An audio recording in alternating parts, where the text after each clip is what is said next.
Ang sinabi ng Pangulo, kasama ka sa 15. Tama, Mr. Huwag mong mamaliitin ito. Bagatas dito, aartihin mo kami, sasabihin mo, hindi ka pa nagumpisa ka isang hardware. May problema dito eh. O kanina sinabi mo, hindi ka pa nakapag-umpisa eh. Meron akong hawak na martilyo rito, sinasabi ko sa'yo. Baka hindi ka makauwi sa araw na ito, nagsisinungaling ka na naman eh. Hindi po.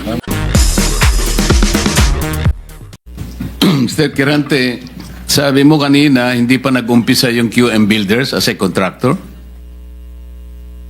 Yes, Mr. Chair. Hindi ka pa nakagawa ng project? Hindi pa kasi yung nag-asawa ko ng 1991, nag-umpisa kami sa hardware. Yung maliliit na hardware, nagtitinta ng bambo, mga ganun eh. Mga hipa. Bakit nasama ka sa 15 contractors sa listahan ng Pangulo? Kanina tinatanong ko, wala bang kukontra dito sa sinabi ng Pangulo na 545 billion worth of flood control projects ay ito lang mga 15 contractors ang nakakuha, kasama ka QM Builders. Nandiyan ka pala, bakit hindi ka kumontra? Ba't ngayon sinasabi mo, hindi ka pa nakapag... Pasensya na, Mr. Chair, kasi medyo nahiya ako. So sinasabi mo, mali ang Pangulo with respect to your company? Yung data is mali eh. Kasi ang totoo, yung 414 projects na nakuha sa QM, totoo lang ha, is only 86 projects. Mr. Chair. Teka muna, sabi mo hindi ka pa nakapag-umpisa eh. Ano yung sinasabi mong project? Ano ko lang siguro, bagitin ko lang. Noong 2003, nakalisensya na kami sa pickup, only category D. Hanggang noong 2024, naging quadruple A na tayo. Pero dumaan pa kami ng single A, noong 2011 hanggang nag-triple A tayo ng 2017 hanggang naging quadruple A tayo ng ng 2024. Mr. Secretary, naiintindihan mo ba yung sinasabi niya? Sabi mo hindi ka pa nakapag-umpisa ng project. Paano ka naging quadruple A? Ano ko lang, Mr. Che, yung sinasabi kong 1992 is hardware pa yon. Yung nakita niyo yung hardware. Hindi natin pinag-uusapan yung hardware mo. Ang pinag-uusapan natin, flood control projects. Tinatanong ka kanina, sabi mo, hindi ka pa nagkapag-umpisa ng flood control projects. Paano ka nagkaroon ng lisensya? Paano ka naging quadruple A? At lalong mahalaga, paano ka nasama sa 15? Gumawa ka na ng flood control project. Gumawa na tayo ng flood control project. O ngayon gumawa ka na naman. Ano ba talaga yung totoo? Baka hindi ka makauwi sa araw na ito. Nagsisinungaling ka na naman eh. Hindi po. Ang sinabi ng Pangulo, kasama ka sa 15. Tama, Mr. Huwag mong mamaliitin ito. Bagatas dito, aartihin mo kami, sasabihin mo, hindi ka pa nagumpisa ka isang hardware. May problema dito eh. Ano na yan, history lang yung sinasabi ko, Mr. Chair. Ano na yung totoo? Yung totoo, may lisensya na tayo na quadruple A ngayon. O ngayon nga, ngayon meron ka ng quadruple. Yes, Mr. Chair. O, ilang project ang na-execute mo na? Marami na eh. O kanina sinabi mo, hindi ka pa nakapag-umpisa eh. Meron akong hawak na martilyo rito, sinasabi ko sa'yo. Mr. Chair. Huwag kang tatawa-tawa kasi hindi nakakatawa ito ha. Mr. Chairman. Dito lang nagsisinungaling ka na eh. Mr. Chairman, if I may. Yes, Mr. Mukhang Senator. nahihirapan kasi si Mr. Kirante mag-explain. Tama ba to? Ang sabi mo kanina, hindi ka pa incorporated at ngayon incorporated ka na in 2024. Yes. No. Hindi rin. Yung incorporated, yung on process pa yon, hindi pa namin na-approve. So lahat ng project na ginawa mo, sole proprietor. Yes, Your Honor. So nakapag-project ka na. Yes, Your Honor. Ano yung sinasabi mong hindi ka pa nagsisimula or hindi mo pa nagagawa? Yung incorporated, kasi hindi pa na-approve yung namin, hindi pa naman na-practice, hindi pa na-transfer from sole proprietorship into... So kaklaruhin ko lang, marami ka ng project at tama na isa ka sa top 15, correct, Mr. Kirante? Yes, Your Honor. Pero hindi ka pa incorporated. Hindi pa. Yun yung sole pa rin. sinasabi mong hindi ka pa incorporated.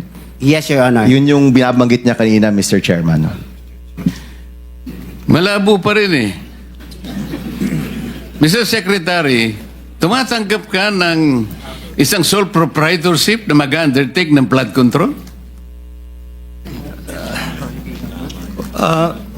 Well, Mr. Chair, actually, he has the pickup license eh. His Paano siya license- nagkaroon ng pickup license sa si kontrakto? He has the, a pickup license. Paano ka Credited. nakakuha ng pickup license, Wala pa Mr. nung, Kirante? Sole wala. proprietorship ka lang? Yes, Mr. Chair. Kailan mo nakakuha yan? 2003. Hanggang nag-upgrade tayo sa 2007, naging B tayo. Hanggang 2011, naging A tayo. Yung 2017, naging triple A tayo. ano yung net financial contracting capacity mo as a sole proprietorship? 40 billion, Mr. Chair. 40 billion? Yes, Mr. Chair. Yung financial statement mo, padala mo sa amin.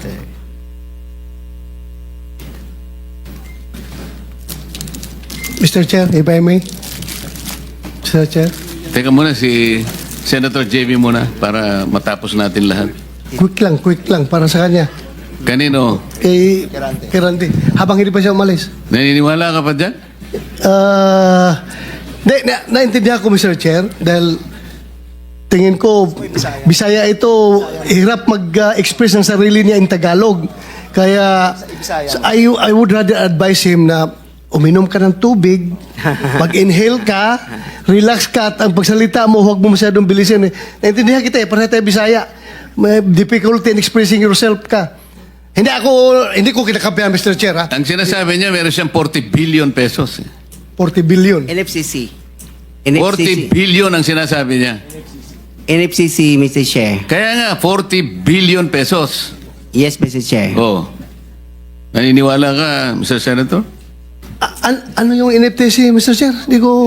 Net financial contracting capacity. Totoo, tinoon na, bay. Ha? Yeah. May 40 billion ka. Yes. Nakadeposito sa bangko na. Ano sa mana? Ay, Paano? hindi. Yung NFCC kinuha sa... Ano yan? Yen o pesos? Asset yan. Kasi yung NFCC, kinukompute ng times 15 yon, Mr. Chair.